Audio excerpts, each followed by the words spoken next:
ఓం స్కందపూర్వజాయ నమః. ఓం శ్రీ గురుభ్యో నమః. ఓం సద్గురు శ్రీ శివానంద పరబ్రహ్మణే నమః. సిద్ధవేదము 26వ భాగము. ప్రస్థానత్రయంలోని సారానంతా గురుశిష్య సంవాద రూపంలో మనకు ఈ సిద్ధవేదంలో అందించారు. విశ్వమనున్నది లోకము. మనస్సగు విష్ణువు లేనిడలా విశ్వమును లేదు. అది ఎలాగనగా ఒకడు నిద్రలోనున్నప్పుడు అతనికి విశ్వం లేదు. అతడు నిద్ర నుండి హెచ్చరికైన తొడనే మనసగు విష్ణువు గృఢాకారంగా బయట వచ్చును. అప్పుడు విశ్వమగు లోకము కలుగును. అప్పుడు మునుపు చెప్పిన ప్రకారము పిండాండమై గృఢాకారమై బయటకు త్రోసుకుని వచ్చిన లోకమున తనలోనున్న జీవశక్తి తనలో నుండి వేరుపడక బయట నిలిచియున్న పిండాండమై ఉన్న లోకమై బయటకు కనపడినదే మనము వినున్నది, చూచినది, తెలుసుకున్నట అను అవస్థలు. వీటికన్నిటికీ కారణము మనస్సై ఉన్నది. ఆ మనస్సే విశ్వంభరమైన విష్ణువు. అటువంటి విశ్వంభరయుండు విష్ణువే రజోగుణము. ఏలననగా రాజ్యమును పాలించు వారికి రాజని చెప్పుచున్నారు. ఎందుకనగా ఆ రాజ్యభరణ కర్తృత్వము రాజునకు ఉండినదై ఉన్నది. ఇదే ప్రకారమే విశ్వమును భరించుకును ఉండుట వలన మనస్సుకు విష్ణువునకు విశ్వంభరయని నామము కలిగినది. అప్పుడు విశ్వమగు లోకమునకు రాజు మనస్సయుండు విష్ణువుగా ఉన్నాడు. కావున భరణకర్తృత్వము ఎవరికున్నదో వాడు రాజగును.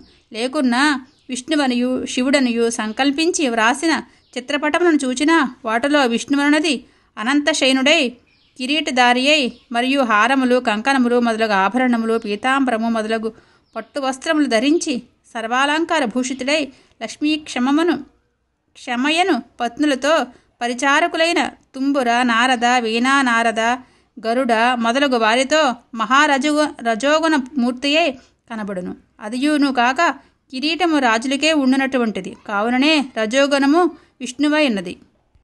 అది కాక నీవు రజోగుణము నుండి సృష్టికర్త బ్రహ్మయ్యని చెప్పుచున్నావు. అది సరి. అది ఎలాగనగా రజోగుణమై మనస్సయుండు విష్ణువు శుక్లమై ఉన్నది. ఆ శుక్లము నుండియే అహంకారమయుండు బ్రహ్మ సృష్టించుట. దానికి దృష్టాంతమేమనగా కత్తిచే రాముడు అరటి చెట్టు నరికినాడు అనుటలో కత్తి అప్పుడునూ రాముడవుట లేదు. కత్తి అని చెప్పున్నది ఒక వస్తువైనది. కత్తి అను ఒక సాధనముతో రాముడు చెట్టును నరికినాడు.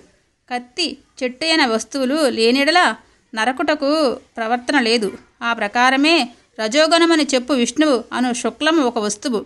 అటువంటి శుక్లమయుండు వస్తువు నుండియే సృష్టి ఎగుట. ఆ వస్తువు లేకున్నా సృష్టి లేదు. సృష్టించుట అహంకారముగా బ్రహ్మ. అహంకారము లేనిడలా సంయోగమున అవస్థ లేదు. అహంకారము నుండి మనస్సు లేనిడలా సంయోగము కలుగటలేదు. మనస్సగు శుక్లము నిమిత్తము అహంకారముగు బ్రహ్మ సంయోగమైన ప్రవర్తన నుండి పైన చెప్పిన రజోగుణమైన శుక్లము నుండి సృష్టించుట. కావుననే రజోగుణము నుండి బ్రహ్మ సృష్టించుటని చెప్పుట. కావున బ్రహ్మ రజోగుణము కాదు, తమోగుణమై ఉన్నాడు. శివుడనుట తామస, రాజస గుణముల నుండి వేరై ఒకటే శుద్ధ సాత్విక గుణము మాత్రమే. జటావలక్కలము, విభూతి, రుద్రాక్ష మొదలగు వాటిని ధరించి మౌనియే ఎప్పుడునూ తపోనిష్ఠుడై ఏదొక అలంకారం లేక కనబడును. అది సాత్విక గుణమైనది. అయినా శివుడే జీవుడై ఉన్నాడు. అటువంటి జీవుడే రక్షించుట. దీనివలననే సత్వగుణము నుండి రక్షణకర్త విష్ణువుని చెప్పుట. కావున మనసగు విష్ణువు రక్షించవలయనన్న జీవుడు కావలియును. జీవుని నుండే మనసగు విష్ణువు రక్షించుట. జీవుడు లేకున్నా ఏదియూ లేదు. రజోగుణమయుండు మనస్సు నుండి భూతమయుండు అహంకారము ఉద్భవించుట. ఆ భూతమయుండు అహంకారమును సాత్వికమయుండు జీవుడు రక్షించుట. అదెలాగనగా మనస్సుకు రజోగుణము నుండి సంభోగ నిమిత్తమై అహంకారమయుండు ఈ కనబడు జడము సృష్టించబడినది. ఈ జడమును సాత్వికమయుండు రజోగుణము శుక్లము నుండి అహంకారమయుండు ఒక రూపమును సృష్టించుచున్నది. అదే పుట్టిపడిన శిశువు. ఆ బిడ్డయందు జీవుడయుండు సాత్విక గుణము లేనిడలా అది శవముగా నుండును. దానిలో జీవశక్తి వాయు ఉండుట వలననే జీవుడున్నదని చెప్పుట. ఆ జీవుడు శక్తియై వాయువై సాత్వికమయుండు శివుని నుండి రజోగుణమయుండు మనస్సు ఉద్భవించినది. దాని వలననే సాత్వికము నుండి రాజసము కలుగుటయని చెప్పుట. ఆ రాజసమే సాత్వికమైన జీవుని శక్తి అయిన వాయువనే వస్తువు నుండి రక్షింపబడుట. దీనివలననే సత్వగుణము నుండి రక్షణకర్త విష్ణువని చెప్పుట. తమోగుణము నుండి సంహార రుద్రుడగుచున్నాడని శివుడు సంహార రుద్రుడై తీరుచున్నాడు. అదెట్లనగా ఆత్మయై జీవుడై శక్తి అయి వాయువై తేజస్సయుండు వస్తువు జీవుడు. రుద్రునటలో రుకారమనున్నది తేజస్సు. ఆ అగ్ని ద్రవించి నశించుచుండుట వలన దానికే రుద్రుడని చెప్పుట. దానికి కారణము తమోగుణమయుండు అంధకారము. ఆ అంధకారము అహంకారము. ఆ అహంకారం నిమిత్తము తన్ను తాను తెలియక అది కావలియను ఇది కావలియను, నేను శ్రేష్ఠుడు స్థాని మాని అనే ఈ విధమైన దురభిమానము నుండి మోహారూఢుడై జీవుడై తేజస్సయుండు వస్తువు ద్రవించి అధోగతియే జనుడు నశించిపోచున్నారు. దీనివలననే శివుడు రుద్రుడై సంహారము చేయుచున్నాడని చెప్పుట. ఈ ప్రకారముగాక మనలో నుండి వేరై యుండు ఒక శివుడు రుద్రుడై జనించి వచ్చి మనల చంపుట లేదు. మనలో నుండి జీవుడై శక్తి అయి వాయువై ప్రకాశమయుండు వస్తువు అహంకారము నిమిత్తము తన్ను తాను తెలియక పైచెప్పిన దురభిమానమై విచారములచే నశించిపోవుట. అదియుకాక లోకమున ప్రతిష్టలు చేసి పూజించుచూ వచ్చుచున్నారు. అది చూచినప్పుడు తమోగుణము బ్రహ్మ, రజోగుణము విష్ణువు, సత్వగుణము శివుడై కనబడుచున్నది. ఎందుకనగా బ్రహ్మను లోకమున పూజించట కనబడట లేదు. విష్ణువును శివుని మాత్రమే పూజించుచున్నారు. రజోగుణము బ్రహ్మమై ఉండునా నిశ్చయముగా బ్రహ్మను కూడా పూజించవలసినదిగా ఉన్నది. అదెందుకనగా లోకమున తమోగుణమును మాత్రమే పూజించటలేదు. రజోగుణ సత్వగుణములను మాత్రమే పూజించటయే ఉన్నది. ఎందుకనగా రజోగుణము రాజై ఉండుట వలన రాజును పూజించవలెను. అదెందుకనగా రాజు రక్షణకర్త కావుననే రక్షించు రాజును సాధారణముగా పూజించట.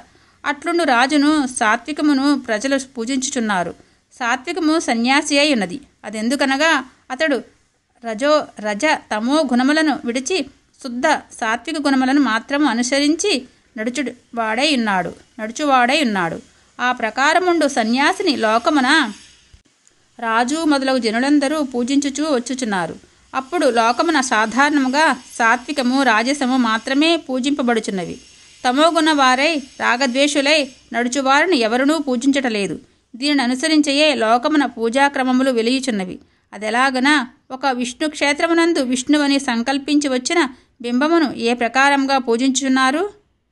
దానిని స్నానము చేయించి పరిమళ ద్రవ్యములను పూసి ఆభరణములు చేసి పలు విధములైన పుష్పములను అర్పించి పీతాంబరము మొదలగు పట్టు వస్త్రములను కట్టి కిరీటమును ఉంచి బహు ఆడంబరములతో నిలిపి పూజించుటై ఉన్నది. ఆ పై చెప్పిన అవస్థలన్నీ ఏమై ఉన్నవి?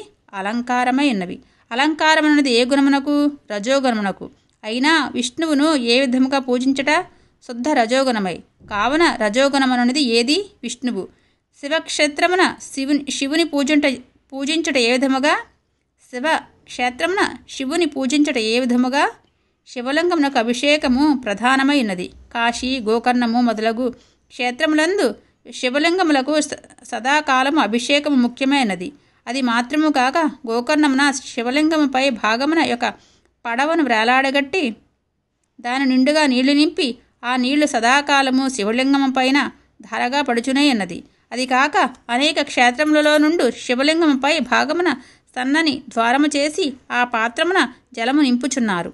ఆ జలము ఎప్పుడునూ శివలింగం పైన పడుచున్నది. అట్లయినా శివలింగమునకు ప్రధానమేది? అభిషేకము. పై చెప్పిన ప్రకారము దాని మీద సదాకాలము జలము పడునప్పుడు దానిని అలంకరించుటకు సాధ్యపడునా? కాదు. పై చెప్పిన ప్రకారము సదాకాలము అభిషేకము చేయనప్పుడు దానిపైన ఏదైనా కలంకము మైల కలిగి ఉండునా? ఉండదు. కలంకము లేనిది, మైల లేనిది మరియు అలంకారము లేనిది ఏ గుణమై ఉండును? శుద్ధ సాత్విక గుణమై ఉండును. అప్పుడు శివునకు ఏ గుణమని చెప్పవలసినది? శుద్ధ సాత్విక గుణమనియే. కావున సత్వగుణము శివుడనియు రజోగుణము విష్ణువనియు స్పష్టమగుచున్నది. ఆ రజోగుణము నుండి కలిగిన అహంకారమయుండు తమోగుణమే బ్రహ్మ. కావున లోకమున సత్వగుణమైన శివుని రజోగుణమయుండు విష్ణువును మాత్రమే పూజించుటై ఉన్నది.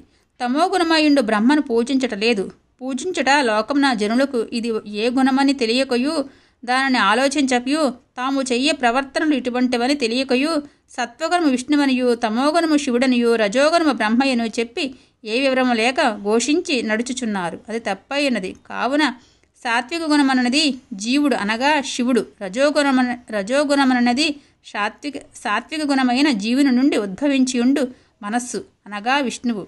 తామసమనున్నది రాజసమయుండు మనస్సు నుండి ఉద్భవించి ఉండు అహంకారము అనగా బ్రహ్మ. వీటికే త్రిమూర్తులని పేరు. ఈ ఈ ప్రకారము త్రిమూర్తులని చెప్పు 3 గుణములను ఒకటి చేర్చి ఉద్భవస్థానమైయుండు ఆకాశమున ఎప్పుడు ఒకటే ఐక్యము చేయుదుమో ఆ సమయమున త్రిగుణరహితుడై త్రిగుణాతీతుడై భవించుట ఇదే మోక్షము.